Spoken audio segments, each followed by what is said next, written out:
नमस्कार साथियों, स्वागत है आपका study by DR YouTube channel पर। राजनीति विज्ञान यूजीसी नेट के लिए आज हम लेके आए हैं ऑब्जेक्टिव की पहली क्लास। तो आज जो हमारा टॉपिक है वो है राजनीतिक विचारक एवं राजनीतिक सिद्धांत।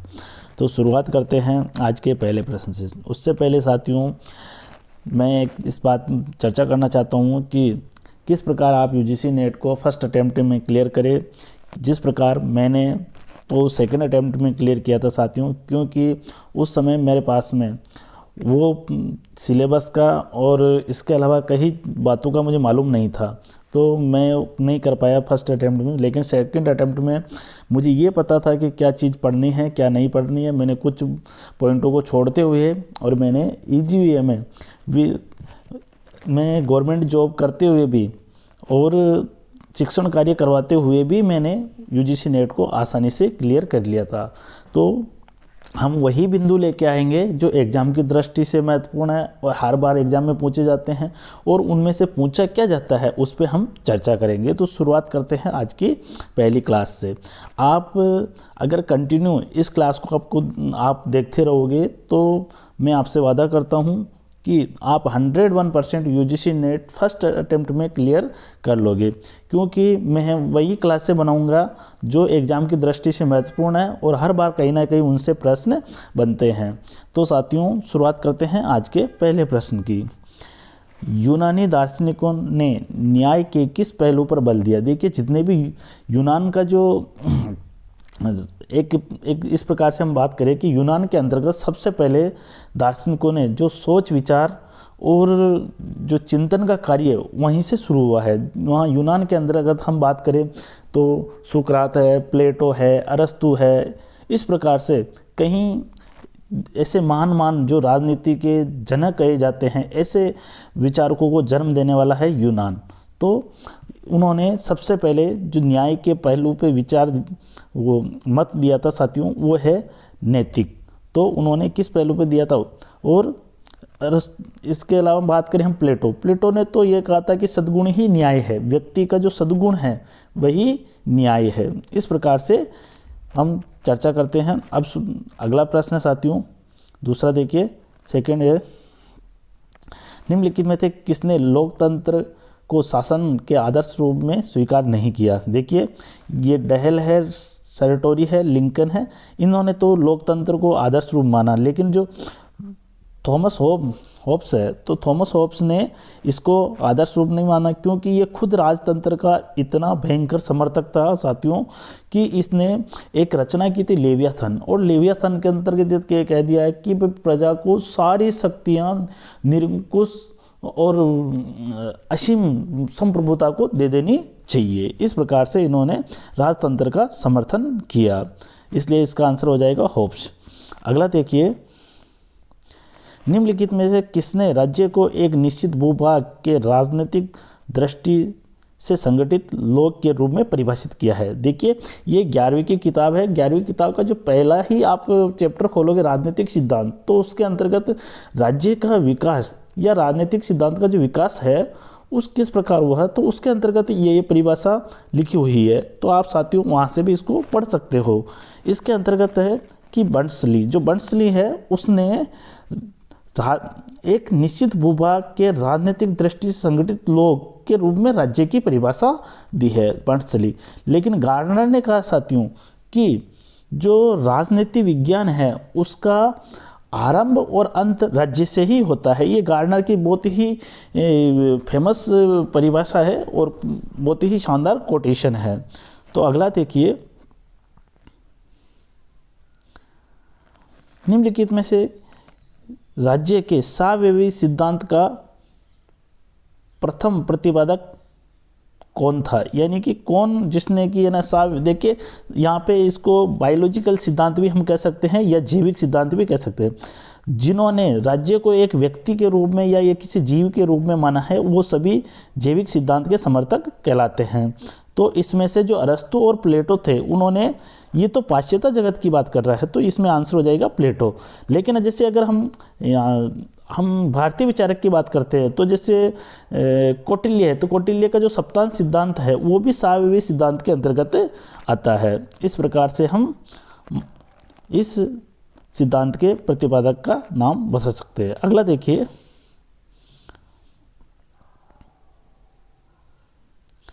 एक आधुनिक राज्य संविधान के बिना राज्य नहीं अपितु अराजकता का शासन है। उक्त कथन किसका है?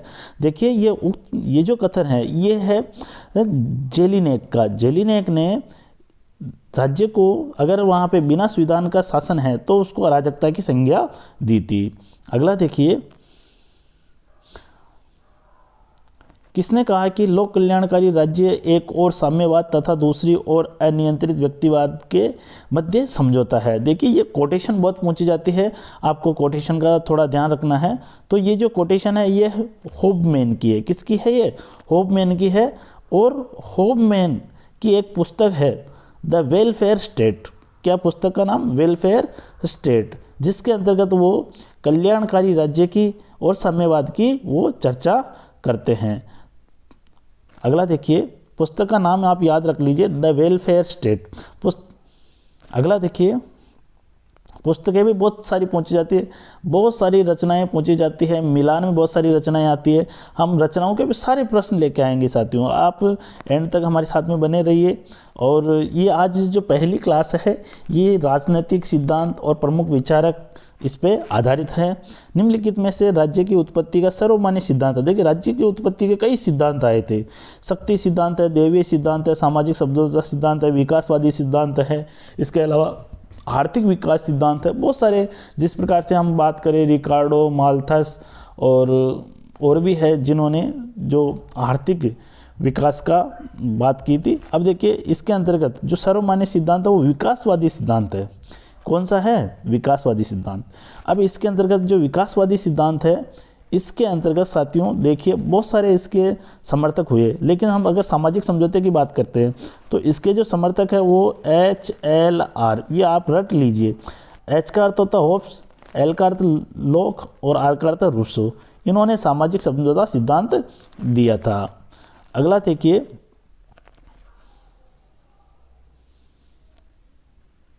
अगला है साथियों, निम्नलिखित में से किसने राज्य के विकास को प्रभावित नहीं किया है? देखिए जो राज्य का जो विकास हुआ उसको किसने प्रभावित, कौन से जो ऐसे तत्व है जो प्रभावित नहीं करते हैं? अगर इसकी हम बात करें तो इसके अंतर्गत राजनीतिक चेतना, राजनीतिक दल, रक्त संबंध और धर्म। देखिए प्रश्न बहुत ही अच्छा प्रश्न है और इसको अगर हम राज्य के विकास की बात करें तो उसके जब चैप्टर हम पढ़ेंगे तो उसके अंतर्गत आएगा। तो ये इसका जो आंसर होगा साथियों वो हो जाएगा राजनीतिक दल। देखिए राजनीतिक दल राज्य के विकास को प्रभावित नहीं करता है, क्योंकि जब राजनीतिक दल बने थे उससे पहले राज्य बन गया था। तो इसके अंतर्गत राजनीतिक चेतना आएगी, रक्त संबंध आएगा, धर्म आएगा। और ये जो है ना ये विकासात्मक मॉडल को प्रदर्शित करता है। अगला देखिए, निम्नलिखित में से किसने लोकप्रिय संप्रभुता की अवधारणा का प्रतिपादन किया था? ये बहुत ही शानदार प्रश्न है, बहुत ही अच्छा प्रश्न है। ये हर बार कहीं ना कहीं पूछा जाता है। लोकप्रिय संप्रभुता का समर्थक है रूसो।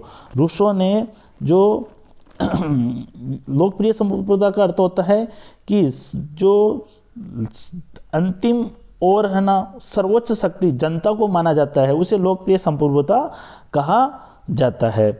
और जनता ही सर्वोच्च शक्ति और अंतिम शक्ति मानी जाती है। सारी शक्तियों का जो स्रोत होती है वो जनता होती है। जिस प्रकार के भारतीय संविधान का स्रोत जनता है उसी प्रकार लोकप्रिय संप्रभुता में सारी शक्ति जनता के पास होती है।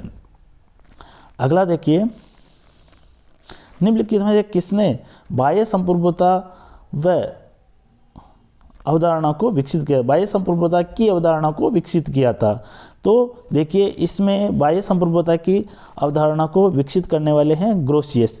ये इसके समर्थक है। उन्होंने कहा कि जो संप्रभुता होती है वो बाह्य कारकों से मिलकर बनती है। ग्रोशियस आ जाएगा इसमें, ग्रोशियस। अगला देखिए, निम्नलिखित में किसने कहा कि कानून संप्रभु का आदेश है? ये बहुत ही शानदार कोटेशन है। और ये जो कोटेशन है ये कोटेशन है ऑस्टिन की, किसकी है? ऑस्टिन की। ऑस्टिन की एक बहुत ही फेमस रचना है साथियों, ये जो है ये रचना है ऑस्टिन की, लेक्चरस ऑन जूरिस्प्रूडेंस, ऐसी रचना है। ये 1832 के आसपास इसकी रचना की थी। और ऑस्टिन, जो ऑस्टिन है वो मतलब कानून संप्रभु का आदेश से इस प्रकार की कोटेशन का निर्माण करता है। अगला देखिए,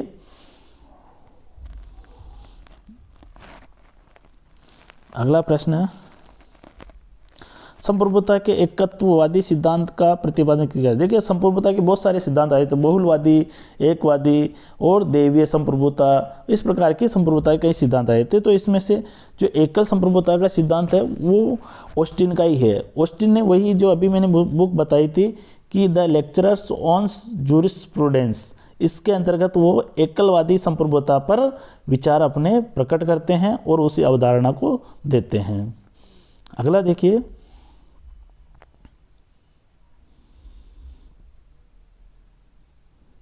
निम्नलिखित में से ये किसने विधिक और राजनीतिक संप्रभुता में विभेद विकसित किया है, यानी कि कौन थे जिन्होंने विधिक और राजनीतिक संप्रभुता में विभेद किया है? देखिए विधिक का अर्थ होता कानूनी और राजनीतिक संप्रभुता, ये विचारक थे डाइसी। कौन थे? डाइसी। डाइसी ने कहा है कि विधिक जो कानूनी संप्रभुता होती है उसको राजनीतिक संप्रभुता के सामने सिर झुकाना पड़ता है। साथियों अगर हम यहाँ भारत के अंतर्गत भी देखें तो जो राजनीतिक संप्रभुता है इतनी हावी है कि एक जिला कलेक्टर जिसको एक मंत्री या विधायक आके धमका देता है और उसको जो चलता फिरता अपने आप में कानून होता है, जिलाधीश या जिला कलेक्टर होना बहुत बड़ी बात होती है। उसके पास सारे कानून हैं, उसके अंदर वो सारी उसके पास व्यवस्थाएं मौजूद है, वो प्रशासनिक जिले का सबसे बड़ा अधिकारी होता है। लेकिन राजनीतिक संप्रभुता को देखिए, एक मंत्री जिसके पास उसके साइन भी नहीं चलते हैं वो आके और एक कलेक्टर का ट्रांसफ़र करवा देता है, उसको धमकी दे देता है। तो ये होता है कि डाइसी ने कहा है कि जो कानूनी संप्रभुता है उसको राजनीतिक संप्रभुता के सामने सिर झुकाना पड़ता है। तो ये कथन है डाइसी का। उन्होंने ही विधिक और राजनीतिक संप्रभुता में अंतर किया था। संप्रभुता का बहुलवादी सिद्धांत समर्थक सर्वप्रथम किसके द्वारा प्रतिपादित किया गया था? तो साथियों इसके अंतर्गत सर्वप्रथम जो बहुलवादी सिद्धांत के जो जनक माने जाते हैं वो ओटो वॉन गेरिक है और इनके साथ में एक है मेटलैंड। कौन है? मेटलैंड। तो इन्होंने जो बहुलवादी सिद्धांत का प्रतिपादन किया था और इस प्रकार इन्होंने कहा था कि जो संप्रभुता है वो बहुत सारे कारकों से मिलकर बनी होती है, इसे ही बहुलवादी सिद्धांत कहा जाता है। अगला प्रश्न देखिए, अगला है साथियों, अधिकार जीवन की वे दशाएं हैं जिनकी प्राप्ति के बिना कोई भी मनुष्य अपना सर्वोत्तम विकास नहीं कर सकता है। तो ये कथन है लास्की का। किसका है साथियों? लास्की का। लास्की अपनी जो रचना है ए ग्रामर ऑफ पॉलिटिक्स, कौन सी है? A grammar of politics. A grammar of politics के अंतर्गत वे अधिकारों पर चर्चा करते हैं और अधिकारों की अवधारणा को स्पष्ट करते हैं। अगला देखिए,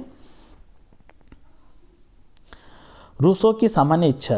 देखिए रूसो की जो सामान्य इच्छा है, उससे पहले कोई प्रश्न छूट गया नहीं, तो रूसो की सामान्य इच्छा, रूसो की जो सामान्य इच्छा है साथियों वो क्या है? बहुसंख्यक की इच्छा, सभी की इच्छा, अल्पसंख्यक की इच्छा या सभी वास्तविक इच्छाओं का योग? इसके अंदर आंसर हो जाएगा सभी वास्तविक इच्छाओं का योग।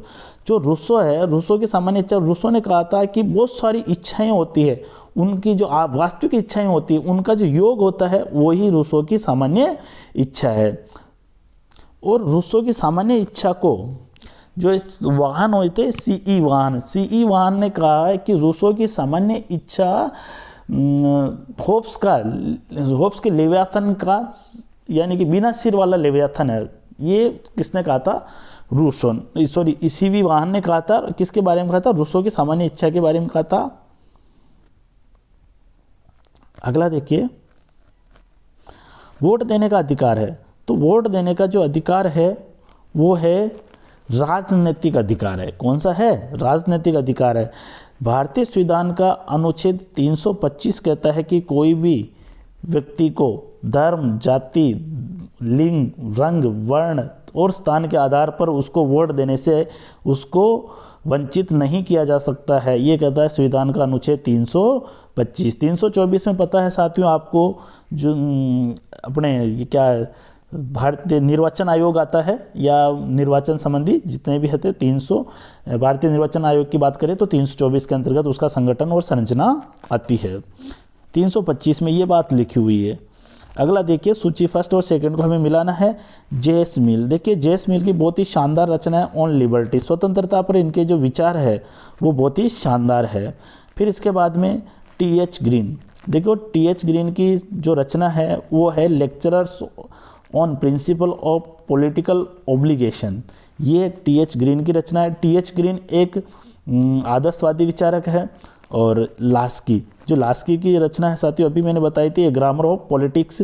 और फिर इसके बाद में जो जॉन रॉल्स है, इसकी रचना है ए theory of justice. Theory of justice में वो न्याय की बात करते हैं, किस प्रकार से वो न्याय की जो अवधारणाएं हैं उसको प्रकट करते हैं। और ये कहते हैं कि एक जॉन रॉल्स का एक बहुत ही शानदार इसकी ये हम कहते हैं कि वो क्या नाम है इनका, कि इनकी अवधारणा है कि हाँ, अज्ञानता का पर्दा, जो अज्ञानता का पर्दा है, हर मनुष्य अज्ञानता के पर्दे के पीछे खड़ा है, ये जॉन रॉल्स ऐसा कहते हैं। और ये थ्योरी ऑफ जस्टिस के अंतर्गत वो न्याय की अवधारणा को स्पष्ट करते हैं। अगला देखिए, और जॉन रॉल्स ने कहा है कि भाई हीनतम को अधिकतम लाभ मिलना चाहिए। ये जॉन रॉल्स का कोटेशन है, हीनतम को अधिकतम लाभ मिलना चाहिए। साथियों जो मुझे लगता है वो मैं अभी इसके साथ में इम्पोर्टेंट बातें बताता रहूँगा आपको, ये तो है ही है, इसके साथ में जो भी इम्पोर्टेंट जिसकी जो कोटेशन है, जो रचना है, उसकी हम चर्चा करते रहेंगे। इसमें भी मिलाना सूची फर्स्ट और सेकंड का। तो इसमें देखिए जेम्स प्रथम की रचना है the law of free monarchies. जो जेम्स प्रथम है वो देवीय सिद्धांत को मानते थे। फिर इसके बाद में लोक की रचना है two treatise on civil government. इसके अंतर्गत वो सामाजिक समझौते की बात करते हैं। कौन? लोक। रूसो की रचना है द सोशल कॉन्ट्रैक्ट। फिर इसके बाद में विलोबी की रचना है द नेचर ऑफ स्टेट। ये रचनाएं इस प्रकार से हैं, तो आप इनको याद कर लीजिए। क्लास को जब आप एक दो बार देखोगे साथियों तो आपको स्वतः ही ऑटोमेटिक ही याद हो जाएगा। इसके अलावा निम्नलिखित में से कौन सी एक पुस्तक जो मैकियावेली द्वारा नहीं लिखी गई है? देखिए मैकियावेली को पुनर्जागरण का अग्रदूत माना जाता है, मैकियावेली को अपने युग का शिशु माना जाता है, मैकियावेली को धर्म और राजनीति या मैकियावेली को आधुनिक राजनीति का जनक माना जाता है, और मैकियावेली को आधुनिक राज्य का जनक माना जाता है। और इसके अलावा जो मैकियावेली है उसने सर्वप्रथम राजनीति को धर्म से अलग करने का कार्य किया था। और मैकियावेली ने कहा था कि राज्य के ऊपर इसने जो राज्य शिल्प के ऊपर बहुत सारे इसके सिद्धांत आए थे, और उस सिद्धांत के अंदर इसने बताया था कि राजा को सिर्फ राजा का एक ही धर्म है, विजय प्राप्त करना। और विजय के लिए उन्होंने कहा कि भाई साधन कोई मायने रख, साध्य इम्पोर्टेंट है, न कि साधन इम्पोर्टेंट है। आपको विजय प्राप्त हो रही है, अगर आपका सिलेक्शन हो रहा है तो ये कह रहे हैं कि भाई आपके सिलेक्शन कैसे हो रहा है, आप कैसे पढ़ाई करके हो रहे हो, दिन में कर रहे हो, रात में कर रहे हो, या आप पूरे दिन पढ़ाई कर रहे हो, लेकिन अगर आपका सिलेक्शन होता है तो इम्पोर्टेंट है वो बात, यानी कि आपका साध्य महत्वपूर्ण है, साधन को इन्होंने तवज्जो नहीं दिया। तो मैकियावेली ने कहा था कि राजा को शेर की तरह बहादुर और लोमड़ी की तरह चालाक होना चाहिए। जब मैकियावेली की थोड़ी रचना लेके आएंगे, या मैकियावेली का हम एक चैप्टर पूरा ही जब हम दार्शनिक विचारों पर बात करेंगे साथियों, अभी 2-4 दिन तक उन्हीं पे मैं काम करूंगा, फिर उसके बाद में मेरी क्लास आएगी। तो अभी तो हम ऑब्जेक्टिव के रूप में चर्चा कर रहे हैं, ताकि इससे क्या है कि आपको थोड़ा थोड़ा मालूम हो जाए कि भाई किसने क्या कहा था। तो इसमें से देखिए द प्रिंस इनकी रचना है, द प्रिंस है, डिस्कोर्स है जो ऑन लिवी, इनका पूरा ये है लिवी है ना, डिस्कोर्स ऑन लिवी। फिर इसके बाद में है द आर्ट ऑफ वार, और फिर इसके बाद में ये नहीं है बेहेमोथ इनकी रचना नहीं है। अगला देखिए, अगला प्रश्न है निम्नलिखित में से सुमिलित है, यानी कि सुमिलित युग में हमें पहचानना है। देखिए अभी होब्स की जो रचना है वो लेवियाथन है। तो लेक्चर ऑफ जूरिस्प्रूडेंस ये किसकी है? ये ऑस्टिन की रचना है। किसकी है? ये ऑस्टिन की रचना है। फिर इसके बाद में देखिए अरस्तु की रचना है पॉलिटिक्स, तो ये रिपब्लिक किसकी है, प्लेटो की है। फिर इसके बाद में देखिए रॉबर्ट डहल ये ग्रामर ऑफ पॉलिटिक्स लास्की की है, रॉबर्ट डहल की नहीं है। रॉबर्ट डहल एक बहुलवादी विचारक है। अब देखिए इसमें से जो जेम्स ब्राइस है उनकी रचना है द मॉडर्न डेमोक्रेसी। क्या है, मॉडर्न डेमोक्रेसीज, ये जेम्स ब्राइस की रचना है, यानी सी सही हो जाएगा इसके अंतर्गत। मैंने ये भी बता दिया साथियों कि कौन सी रचना किसकी है। निम्नलिखित में से कौन आत्म रक्षा का अधिकार व्यक्ति को प्राकृतिक अधिकार मानता है, व्यक्ति का प्राकृतिक अधिकार मानता है आत्मरक्षा के अधिकार को, तो ये है होब्स लेवियाथन के अंतर्गत इस आत्मरक्षा के अधिकार की वो बात करते हैं। अगला देखिए द मॉडर्न स्टेट जो रचना है वो है मैकाइवर की। किसकी रचना है, मैकाइवर की है द मॉडर्न स्टेट। संवैधानिक सरकार की अवधारणा सर्वप्रथम निम्नलिखित में किसके द्वारा प्रस्तुत की गई थी। जो संवैधानिक सरकार की जो देखिए संविधानों का विस्तृत अध्ययन करने वाले अरस्तु हुए थे। इन्होंने 158 संविधानों का अध्ययन किया था। कितने, 158 संविधानों का। और संविधान के आधार पर इसने सरकार के भी कई प्रकार बताए हैं। जो सरकार के जो प्रकार बताए हैं उनमें से इन्होंने वो सामान्य रूप और विकृत रूप, किसके आधार पे, संख्या के आधार पर सरकार, अगर एक व्यक्ति की सरकार है तो सामान्य है तो राजतंत्र, और अगर विकृत है तो निरंकुश तंत्र। जिस प्रकार से हम उत्तरी कोरिया के अंतर्गत जो तानाशाह है किम जोंग, उस प्रकार से उसको मानते हैं निरंकुश सरकार।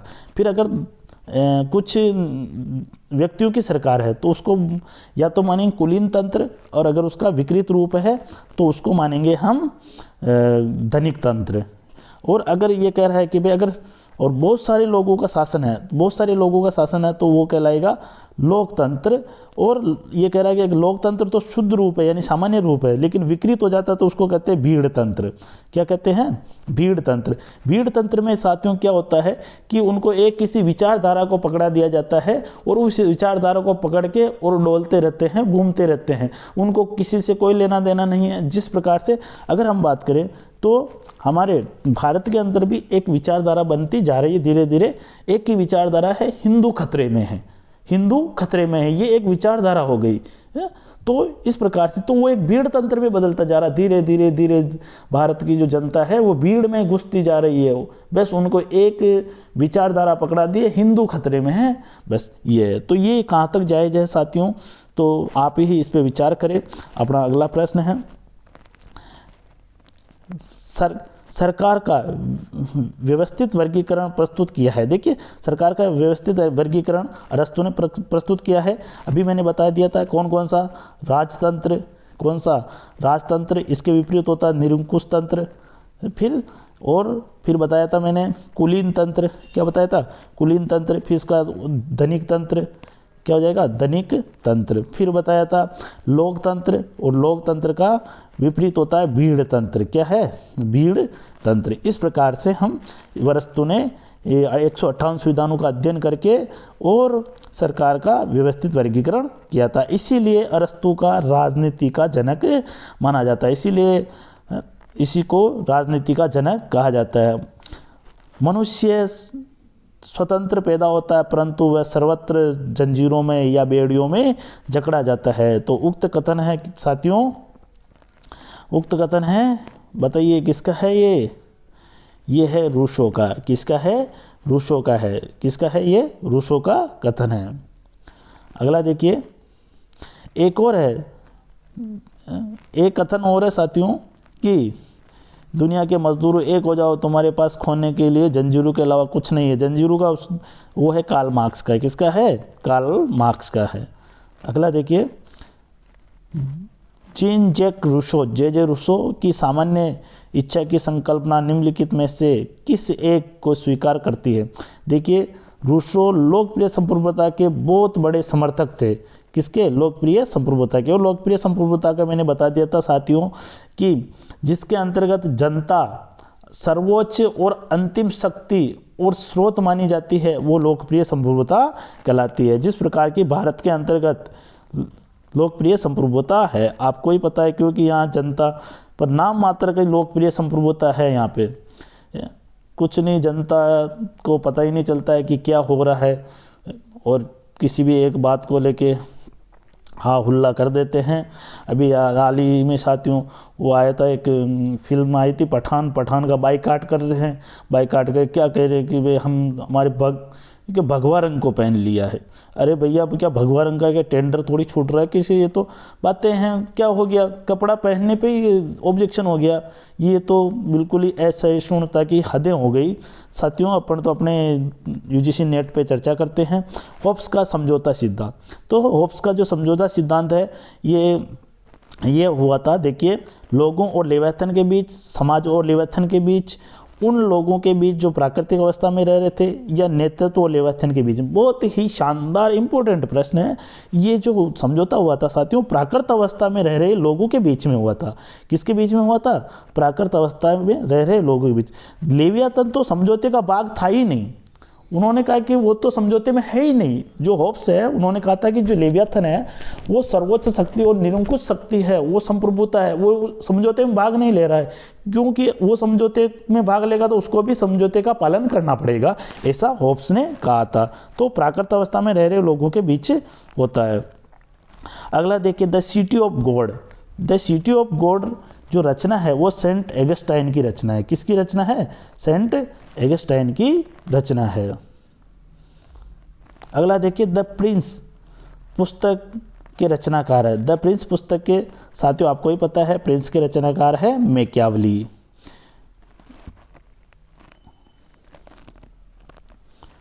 द प्रिंस, ये रिपीट हो गया। अगला देखिए, सामाजिक सुविधा के सभी सिद्धांतकारों के संदर्भ में निम्नलिखित में से क्या सही है? यानी जितने भी सामाजिक समझौता सिद्धांत दिया था, 3 व्यक्तियों ने दिया था, HLR, यह आप याद रख लीजिए, HLR, होप्स, लॉक, रूसो, सबने अलग अलग बताया था। इसने व्यक्तिगत स्वतंत्रता के आधार पर बताया था, इसमें व्यय और इसके आधार पर बताया था, इसने सामान्य इच्छा के आधार पर या लोकप्रिय संप्रभुता के आधार पर बताया था। इस प्रकार से तो ये कह रहा है कि इसके अंतर्गत जो सामाजिक समझौता है वो सामाजिक सहमति के साथ लोक सत्ता का निर्माण करना, ये इसके अंतर्गत आंसर हो जाएगा। अगला देखिए, रोल्स के जो जॉन रोल्स हुए थे, जिन्होंने न्याय के ऊपर ए थ्योरी ऑफ जस्टिस, बहुत अच्छी शानदार अच्छी रचना है इनकी। तो रोल्स के सिद्धांत में अधिकार निम्नलिखित में से किस सिद्धांत पर आधारित है? देखिए, वो है फल निरपेक्षतावाद पर। किस पे आधारित है? फल निरपेक्षतावाद पर। अभी मैंने बताया था कि जॉन रोल्स ने कहा था कि जो न्याय है वो हीनतम को अधिकतम मिलना चाहिए। ये किसने कहा था? जॉन रोल्स ने कहा था। और जॉन रोल्स का एक अवधारणा है अज्ञानता का पर्दा, यानी हर व्यक्ति अज्ञानता के पर्दे के पीछे खड़ा है। अगला देखिए, विश्व नागरिकता की संकल्पना। देखिए, आज जो हम टॉपिक हमारा चल रहा है वो राजनीतिक विचारक एवं राजनीतिक सिद्धांत। जितने भी राजनीतिक सिद्धांत में आप देख लीजिए कि जो राजनीतिक अवधारणाएं उसमें न्याय, स्वतंत्रता, समानता, इसके अलावा हम बात करें अधिकार, ये और भी कई प्रकार की जो अवधारणाएं हैं वो हम उन पे चर्चा कर रहे हैं। और जो विचारक है वो केवल आज हम पाश्चात्य जगत के वेस्टर्न थिंकर है उन्हीं के बारे में बात कर रहे हैं, और उनसे जुड़ी जो संकल्पनाएं हैं उनके बारे में बात कर रहे हैं, उनके ऊपर ही ये क्लास है। अब हम इंडियन थिंकर और भारतीय कॉन्स्टिट्यूशन की तो मेरी इतनी सारी क्लासें आ चुकी है, लगभग जो सारी यूजीसी नेट से काफ़ी रिलेटेड है और काफ़ी उनसे प्रश्न हर बार बनते हैं।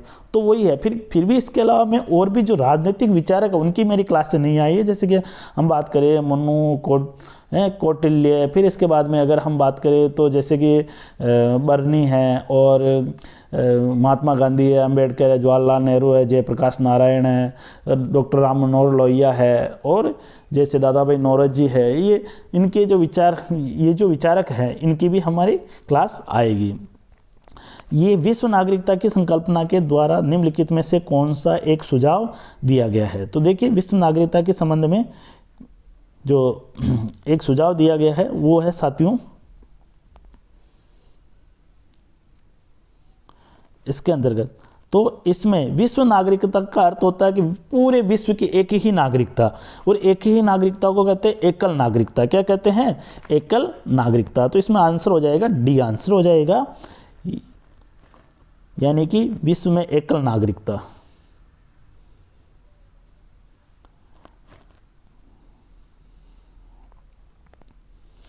देखिए ये टी.ई. मार्शल, इन्होंने नागरिकता के संबंध में कहा था कि एक व्यक्ति एक वोट को किससे जोड़ता है। जो एक व्यक्ति एक वोट है ये किससे जोड़ता है? 19वीं शताब्दी की नारी मतार्थी आंदोलन से। किससे जोड़ता है ये? देखिए जो ये मार्शल है, इनकी एक किताब आई थी the citizenship and social class. इनकी जो किताब आई थी, सॉरी वो रचना है, उस रचना का क्या नाम है कि जो मार्शल की जो रचना है वो है सिटीजनशिप, क्या है? सिटीजनशिप एंड सोशल क्लास, ये इनकी रचना आई थी। इसके अंतर्गत आंसर हो जाएगा 19वीं शताब्दी की नारी मता आंदोलन से सही है। अगला देखिए, नकारात्मक स्वतंत्रता क्या है? देखिए नकारात्मक स्वतंत्रता का अर्थ होता है सिर्फ और सिर्फ अपनी भलाई सोचना। मान लीजिए कि मुझे स्वतंत्रता चाहिए, मुझे मेरा डांस करने का मन कर रहा और मैं मेरे मकान में डीजे लगा के और आसपास के पूरे मोहल्ले को डिस्टर्ब कर रहा हूँ, सिर्फ मेरी स्वतंत्रता है कि मैं नाच रहा हूँ, मैं डांस कर रहा हूँ, तो उससे कहते हैं सिर्फ अपनी भलाई सोचना, वो होता है नकारात्मक स्वतंत्रता। क्या होता है? नकारात्मक स्वतंत्रता। साथियों में जो ये स्वतंत्रता के विचार है, कोई सा भी विचार हो, मैं कोशिश करता हूँ कि उसको आप कैसे न कैसे करके व्यक्तिगत जीवन से जोड़ा जाए ताकि आपको याद अच्छे से रहे। राज्य की उत्पत्ति संबंधित अनेक सिद्धांत है, निम्नलिखित में से कौन सा सिद्धांत अधिक बुद्धिसंगत एवं वैज्ञानिक है? देखिए इसके अंतर्गत जो सबसे अधिक बुद्धिसंगत और वैज्ञानिक है वो है विकासवादी और ऐतिहासिक सिद्धांत।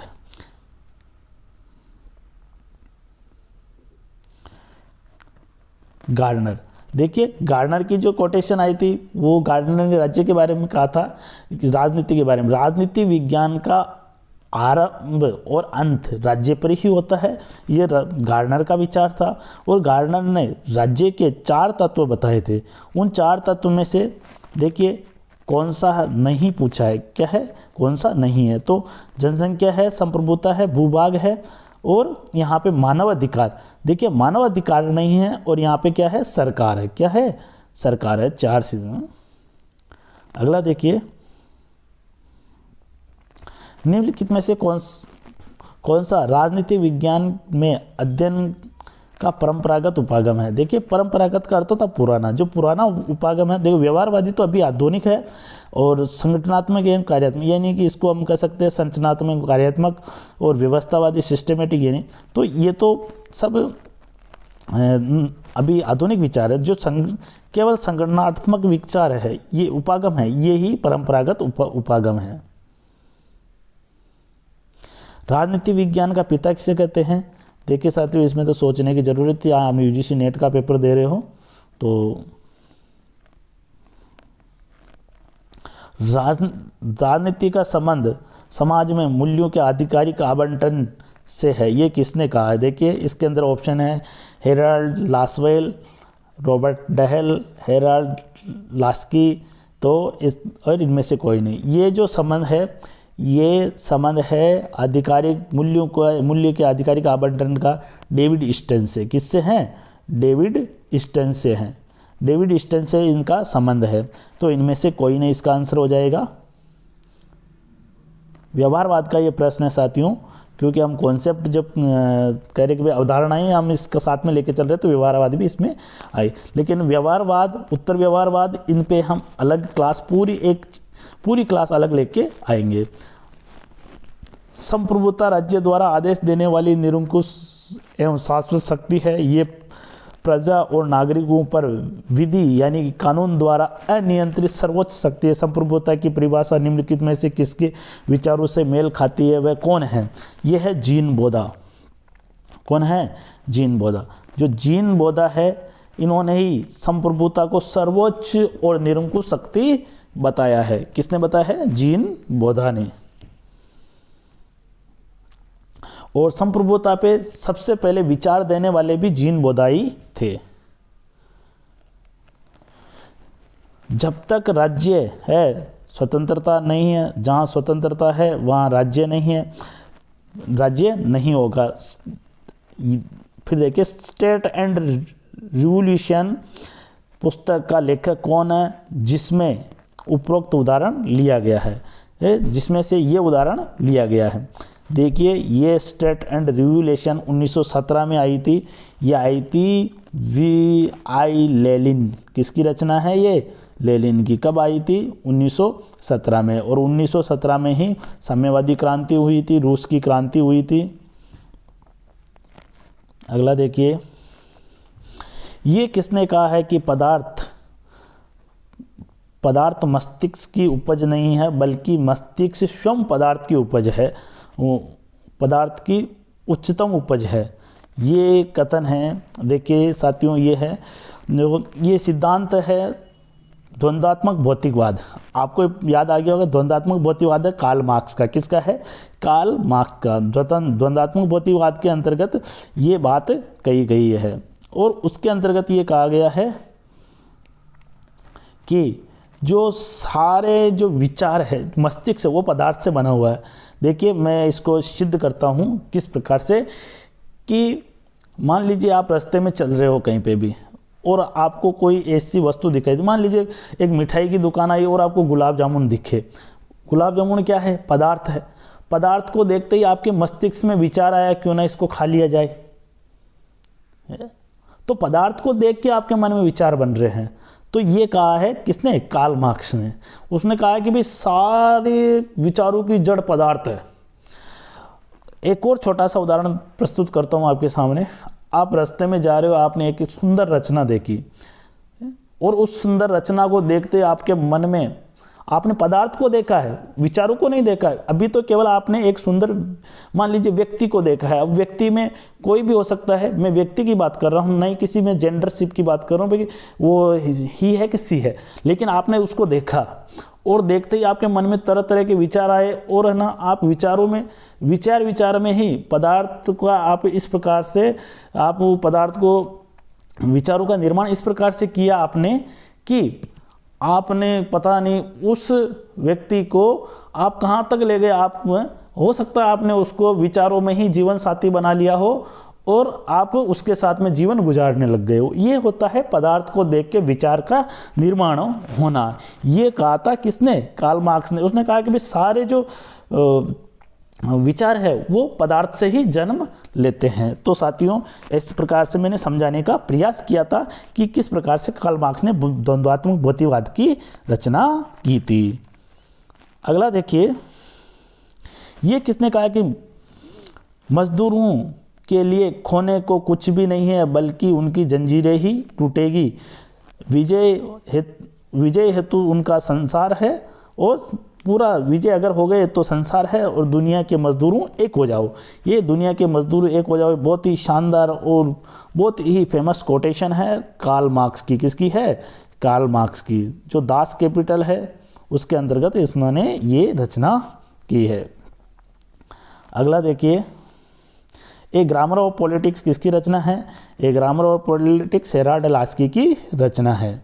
अगला देखिए, एक विचारशील व्यक्ति पतित पशु है, जो नोबल वंचर है, वो किसने कहा था, रूसो ने। किसने कहा था, व्यक्ति को एक नोबल वंचर कहा था। रूसो ने कहा था कि व्यक्ति तो बहुत ही दयालु और बहुत ही शांत स्वभाव का शील प्राणी है, वो उसके तो जीवन में एक संपत्ति का सर्प घुस गया है, और उस संपत्ति के सर्प की वजह से ही व्यक्ति पागल हो गया है। ये किसने कहा था, रूसो ने कहा था। अगला देखिए, पाश्चात्य राजनीतिक चिंतन के इतिहास में प्रथम राजनीतिक दार्शनिक किसे माना जाता है। देखिए पाश्चात्य चिंतन, देखिए जो पाश्चात्य चिंतन की शुरुआत हुई थी यूनान से, और यूनान के अंतर्गत जब वहाँ क्या है कि लोगों को खुले में यानी कि विचारों को पढ़ने की लिखने की थोड़ी आज़ादी थी, यानी कि सारे को नहीं थी, कुछ को थी, लेकिन जिनको थी उनको बहुत थी।